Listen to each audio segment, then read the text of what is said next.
Everybody, and today's going to be exciting. That being, we're going to be talking about the Obi Wan show, Obi Wan Kenobi, the first 2 episodes.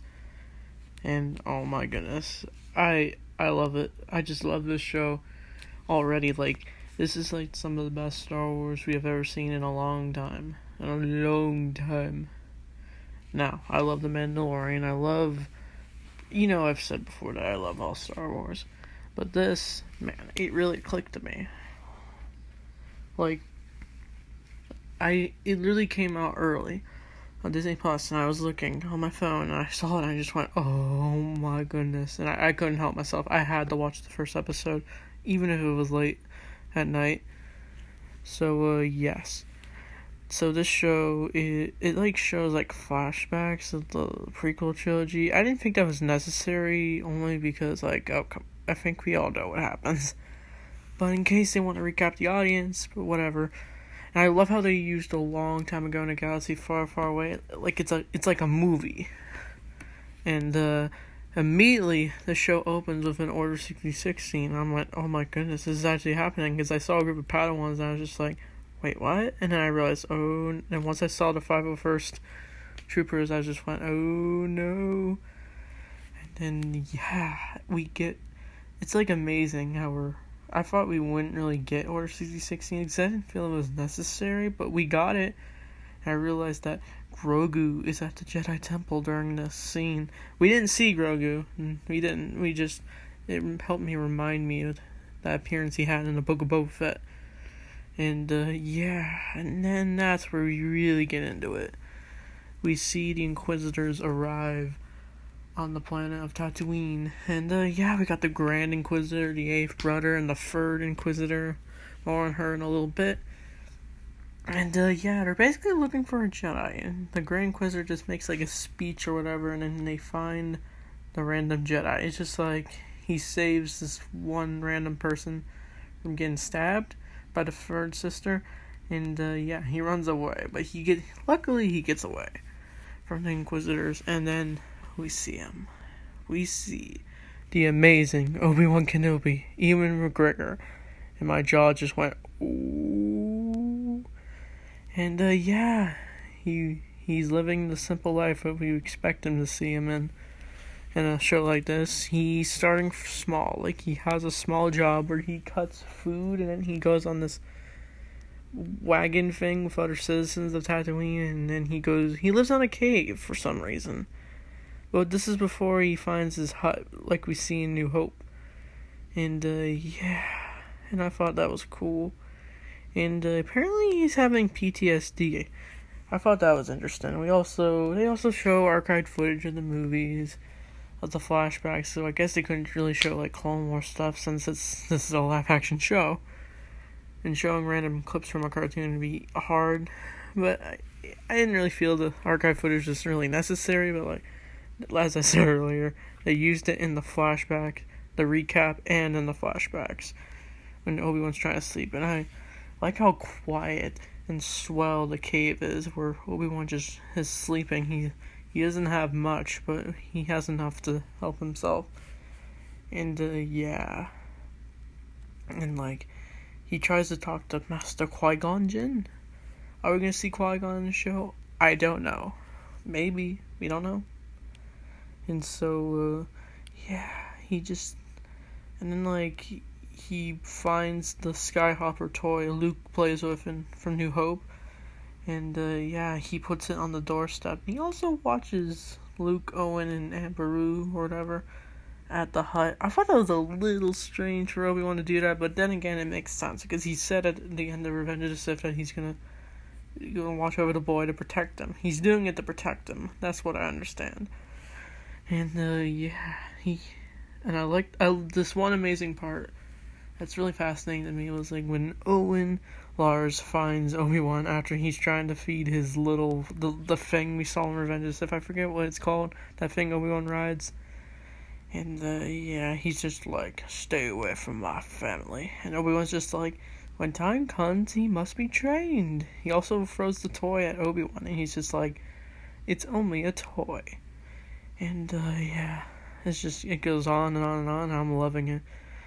And we also see a bit of change in Obi Wan. He's lost all hope in the Jedi Order ever since what happened. After the same Jedi who was attacked by the Inquisitors finds Obi Wan, but he wants his help, and Obi Wan's just like, nope, bury your lightsaber, be a citizen. And it's just like, you never expect that in Obi Wan, but he's changed. He's traumatic. He's feeling the trauma from when he fought Anakin. He thought he killed him. Ooh. Yeah. And then we get something unexpected. We see Alderaan, and we see a young Princess Leia. I was super surprised by that. They did not hint at this at all. Wait, no. They probably said some things, I don't know, people on the news or whatever. And yeah, I was so surprised to see Leia, because I never thought we'd see Leia again in Star Wars ever since Carrie Fisher passed away. And, like, it's super hard to get the original trilogy characters in here, because, like, Luke's a little boy with Leia, and they're both only 10 in this, and Han Solo is probably on Corellia during the Solo movie. I think this takes place during Solo, like, they're at the same timeline or whatever. That was fascinating to me for some reason. And then, like, yeah, Leia's not really liking being a princess. She also befriends a droid who's this small thing, I forget what it's called. I don't think I learned the name, and he looks very adorable, of course. And then Leia gets chased by a few gang members who were sent by the third sister. And we also get the return of Bail Organa, and my jaw dropped when I saw him. The actor who played him has aged quite a bit since we last saw him. We also get to see Freepio Cameo. I thought that was cool. I didn't really like Leia's cousin in this. I thought he was I feel like he was too forced in the story. A little. We get this cliche, rich snob guy. I don't know. Not to sound rude here in this review. Just saying. And, yeah. Leia gets captured by the goons. And the chase scene was fine. And, like, yeah, Bail Organa tries to contact Obi Wan, and Obi Wan's just like, no, I cannot save her. I got to protect Luke. But then Bail just decides to go to Obi Wan's hut after his short day, or whatever. And yeah, and Obi Wan decides, screw it, I'm gonna go save Leia. And then we find out he's buried Anakin's and his own lightsaber, just like how in the end of Rise of Skywalker, Rey buries the Skywalker lightsabers for a new generation to find it. And yeah, that's what it reminded me of. And so yeah, and then Obi-Wan goes off to go find Leia, and so the episode ends. I thought this episode was amazing. It was really good. It was just, I also thought the scene of Owen sparing Obi-Wan's life when the third sister and the eighth brother, when they go back to Tatooine and then they almost kill Uncle Owen. It was crazy. So yeah.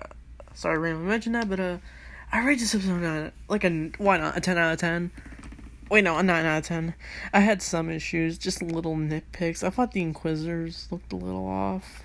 I know it's not perfect, because it's probably hard to get an animated character into a live action show. So yeah. Other than that, I thought some characters were annoying, but got on my nerves a little. But other than that, I really liked this episode. This is the Star Wars we need more often. It was unfortunate we didn't see Anakin, but we see him in the next episode. By the way, this is full on spoilers here. Why not? Because this show's amazing. So episode 2, we're on the pursuit where Obi-Wan is trying to find Leia. And he does, and yeah, he gets tricked a few times, and Obi-Wan's showing his smart skills when he takes out the guards with, this smoke grenade thing, I don't know. Yeah. And then he's in, this very emerald-like city. We also get a cameo from Tamara Morrison, playing a 501st retired homeless clone trooper, and yeah. I thought that was interesting, because I thought it'd be cool if Tamara played the clones, well, he did play the clones in Revenge of the Sith and Attack of the Clones. So, I thought that was cool. I first thought it was Rex, but it wasn't. It's just some random clone. And, yeah, I just love the backgrounds. Like, you feel this is, like, a shady area, a shady planet Obi Wan's on. And, yeah, I thought the girl who played Leia, she's pretty good. She's, like, really sassy. Like, it reminds me of what Leia was like. Like, Leia was not afraid to stand up for herself. Even in this show, when she's playing, this is 10-year-old Leia. She's really willing to stand up for herself. And, yeah. And the Inquisitors are trying to find Obi Wan. And, Obi Wan basically just fights a bunch of bounty hunters we kind of don't really care for. And then, he uses a blaster. Just like when he fought Grievous. So, I thought that was cool. And, it's just a goose chase. Like, that's what I liked about it. It kept you up going when watching it. And, yeah, there's, like, a bunch of... And they're really trying to get Obi Wan. Like, the third Inquisitor's really trying to get him. Like, she's having, like, full-on wanted posters of him. And then just, like, she wants every bounty hunter after him. She's really trying to. And also, Obi Wan's struggling to have Leia trust him. She literally trusts him after she falls off a building when she tries to run away from Obi Wan. But he uses the Force to catch her. And, yeah, she lands safely. Now, I was really worried if she was going to fall, but, continuity. Like, they're not going to kill Leia off at 10 years old. Like, what? And so, yeah. And then, like, it just keeps going. And then there's also, the guy from Internals is in this, surprisingly. And, he pretends to be a Jedi, but he's really a thief. I was wondering how he was able to do the Jedi mind trick. I don't know. It didn't really make sense to me. And then, like, yeah, I love the compassion he had of Obi-Wan. He's just like, I can help you get off the cargo. I can get you on a cargo plane and ship, and then you can go to get away from the Inquisitors. I will help you. And then Obi-Wan's just like, how can I trust you? It's just like, trust me. And then, like, he runs into the third sister, and then, yeah, he doesn't die, surprisingly, but he uses the same technique Darth Maul used on Hera in Star Wars Rebels to help find Obi-Wan. The two are about to get into a duel, and I thought Obi-Wan's going to turn on that blue lightsaber, and no, he doesn't. He somehow gets away because the Grand Inquisitor interferes, and here comes the big part. The Grand Inquisitor gets stabbed and killed by the third Inquisitor, and just like, how? Now, we're probably going to have to wait and see for the next few episodes. I'm going to wait patient until next Friday or Wednesday, I don't know. And, yeah, I don't know. It's just, I thought it came out of place because I'm thinking, there's no way they're going to retcon Star Wars Rebels. Like, come on. That meant a lot to Dave Filoni. And why would they want to retcon it?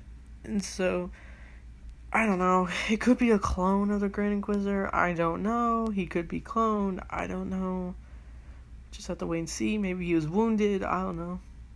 It made me think he'd survived because he survived Ezra's slingshot at him. Because when Ezra shot at a slingshot when he first met the Inquisitor in Rebels, Inquisitor survived the slingshot. But yeah, I don't know. I think maybe a stab wound wouldn't really hurt him too much. But he got stabbed in the chest. Like, I think he's dead. We're just gonna wait and see. I'm overthinking it. I know, but like that's all I have to say. And Obi-Wan gets away with Leia, and also he finds out Anakin's alive, and it's chilling for him. He just says, "Anakin's alive," oh. And then at the end, we see Anakin, Darth Vader in the back of tank, and he's breathing, and we just went, "Oh no, he's coming! He's definitely coming! I hope he's in the next episode." Also, they would have that post-credits, not really post-credits scene, the end scene. And so, yeah, that's Kenobi episode 2. These are 2 spectacular episodes. I can honestly see it as a movie. But, the rest of the show is going to be like a movie. So, yes, I'm going to review the other episodes. So, please, tell me what you think of the Kenobi series. I'd probably rate this episode, like, probably 9 out of 10 as well. I had some nitpicks, but, yeah, nothing's perfect. But, I find these premiere episodes better than when The Mandalorian came out. I still love The Mandalorian. The first season premieres, the second season premiere, like, I thought it was super epic. was certainly better than the Book of Boba Fett premiere. You probably know I do like the Book of Boba Fett, but this show just, it really got me. So tell me what you thought of the Obi Wan episodes 1 and 2. Thank you all for watching, and I'll see you guys next time. May the Force be with you always.